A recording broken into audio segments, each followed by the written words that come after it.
ఒకరోజు ఒక ఆకలితో ఉన్న తోడేలు మాంసాన్ని చాలా వేగంగా తింటూ ఉండేది. అకస్మాత్తుగా ఒక పదునైన ఎముక అతని గొంతులో ఇరుక్కుంది.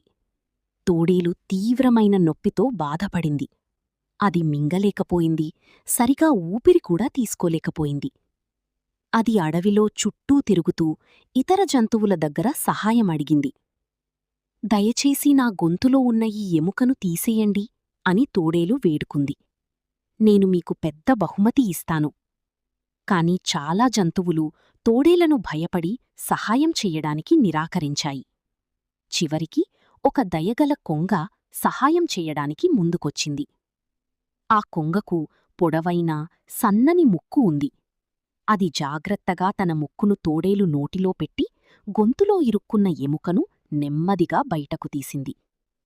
అంతలోనే తోడేలు ఉపశమనం పొందింది. ఇప్పుడది బాగానే శ్వాస తీసుకోగలిగింది. ఆ తర్వాత కొంగ సంతోషంగా చెప్పింది, ఇప్పుడు మీరు వాగ్దానం చేసిన బహుమతిని ఇవ్వండి. అప్పుడు తోడేలు నవ్వుతూ ఇలా చెప్పింది, బహుమతి అంటావా?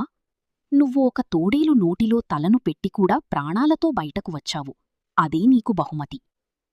ఆ మాట విని కొంగ చాలా నిరాశ చెందింది. కాని నిజాన్ని అర్థం చేసుకుని నిశ్శబ్దంగా అక్కణ్ణించి ఎగిరిపోయింది.